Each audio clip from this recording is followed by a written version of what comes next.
Salamat Balik, which is Syrian for welcome. And welcome to our video, which is entitled Back to Being Galactic Humans.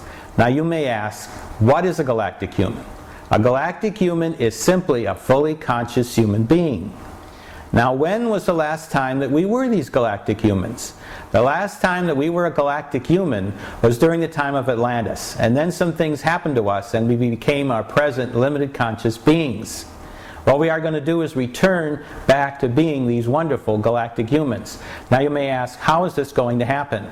After the first contact landings, we are going to go through a metamorphosis chamber and in the course of 3 days become fully conscious humans again. And then of course we'll need training, which will take about 7 to 10 of our days. And finally you might ask, who are these people who are going to be doing that?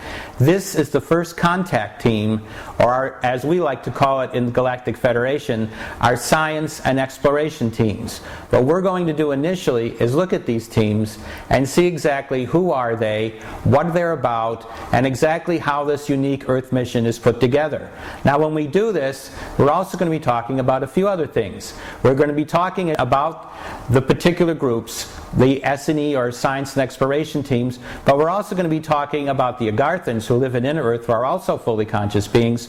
We're going to be talking about their culture, about the Inner Earth base, which is the command base for the Inner Ring, which we'll be describing when we talk about the S&E fleets. And then we're also going to be talking about the post-landing period. We're going to be talking in great detail about the metamorphics chambers, what it is, how you become fully conscious, what happens after you become fully conscious, and exactly what is the training that you're going to be going through. What are your feelings, your expressions, what new wonderful things are going to happen to you, and most of all, we're going to talk about, now that you're a galactic human, what is going to happen to this planet? How are we going to create our new star nation, and what is the wonderful and glorious future that we have as galactic humans? What we're going to do is talk about the first contact team now. Now the first thing you need to know is they're here. They really are here. They're everywhere. Now the next question you may ask is, where are they hiding? I don't see them. Well, let's look at where they are. Now in this chart here, which is called orbital rings of ships, the first thing that you will notice is this inner blue ring around Earth and the Moon. This is the most important ring. It's called the inner ring.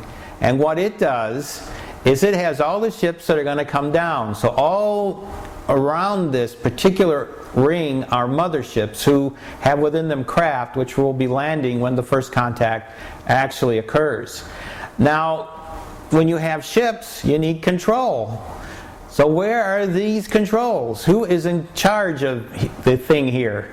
Now, what is in charge of the inner ring is our Inner Earth base, which we're going to be talking about, that the Galactic Federation has set up.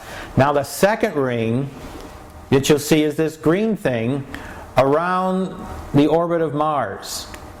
This is the second ring. Its job basically is to back up this first inner ring around Earth. So it is commanded by the Inner Mars base, which we have a little joke about it. We have some friends they like to call where the base is located the canteen, so to speak, at the base. We like to call it the Mars bar. Little inner humor here. Now the third ring that you see here is the yellow ring, and that is the actually command control ring for the entire operation as vis-a-vis the regional council.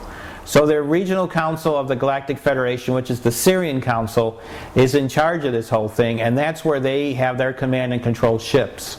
Now this mission is unique due to a large number of ships, which we've just talked about. Now basically what normally happens here is that there is a set of criteria, and here you see the first contact criteria chart, and as you can see there are 5 parts. The first part is that a star nation is unified, and of course we are nowhere near that one. Second one, acceptable level of space technology.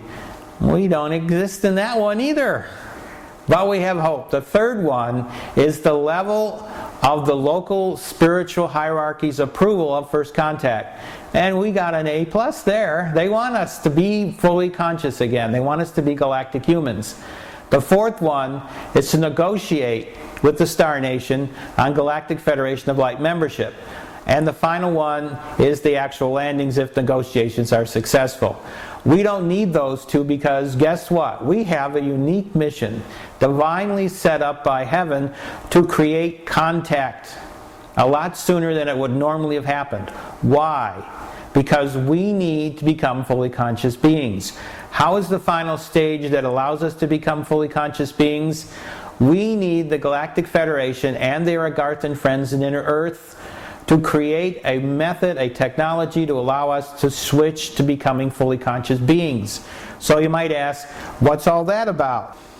First of all, we've not been alone for a while because around us, embedded all around us, are Galactic Federation personnel. These personnel are embedded in our cities and towns, and they're in training to become our counselors and mentors. So once in a while you may pass a person and say, oh, they have this wonderful energy. Who knows? It just might be one of them. So just know you're not alone. What is also happening is, from time to time, this group is changed over and a new group is set in. And finally what is happening is the Galactic Federation personnel are also sequestering themselves in important governmental positions. Now this is what we're doing as far as the first contact mission. Now this mission is to allow us to become fully conscious beings. So what is also happening is that we are also becoming able, through the changes that heaven is setting up within us, to become fully conscious beings. So what we need to do then is actually look now at the Galactic Federation fleet and have an idea what all of this is about. Why are there people embedded on us? Why are these 3 rings of ships here? Why is the Galactic Federation here? Because of a divine mission set up and asked for by our local spiritual hierarchy. And why, oh why, is this happening soon? So let's have a look first of all at the Galactic Federation normal mission and see exactly how that fits into what's happening here. So let's look at this first chart here, this slide, which simply says Mission of S&E Fleets. To explore this galaxy and seek out unknown worlds and highly conscious civilizations. To evaluate them and see if they are ready for a first contact. If approved by a Galactic Federation Regional Council, carry out a first contact.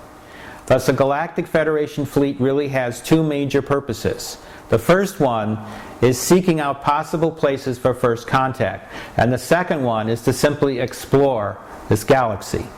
Now, what they also do is to constantly be with the regional councils. So what we then have to realize is that because the regional councils, the Galactic Federation Main Council, and Divine Intervention has sanctioned this contact. So what this contact is all about is put here in this special Earth mission slide. To watch over your transition into a new galactic human society, to prepare Earth humans for full consciousness, to monitor their metamorphosis and mentor them into fully potentialized galactic humans. Now that basically is what the mission of the S&E fleets is. Now to give you an idea of how big this fleet is, let's look at some of the ships, motherships, interstellar motherships, etc., that are part of this fleet. So when we look at them, remember that galactic humans are a lot different than us in terms of life and in terms of how they look. Basically, their childhood is from birth to 20 years, adolescence is from 20 to 70 years, so that by the time they're first getting out of adolescence and into adulthood, we're at a time when a lot of us are dying. Adulthood is from 70 years onward, and this can be anywhere from 1,000 to 3,000 years. Now the neat thing about them is they look like teenagers all the time.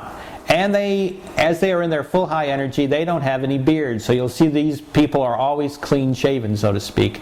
But if they want to, they can lower their energy and actually get beards. Even look like us, get kind of hirsute, have hair on their bodies and all that stuff. Now the ones you're going to be seeing here are from the Pleiades, Sirius B, and also from Lyra, Andromeda, and Centaurian constellations. Now let's start out with the Lyran humans. what you see here are, they're just carrying different kind of medical and scientific instruments. So I won't get into describing those, except to tell you that, like, the lady's carrying a healing instrument and the guy is carrying a medical monitoring instrument. And they are tall. The Lyrans are as tall as the Sirens. The men are around 7 feet tall. The women are well over 6 feet tall. And they're wearing their traditional dress, which, in case of the women, they are a dress, and the most common one when they are seen with one another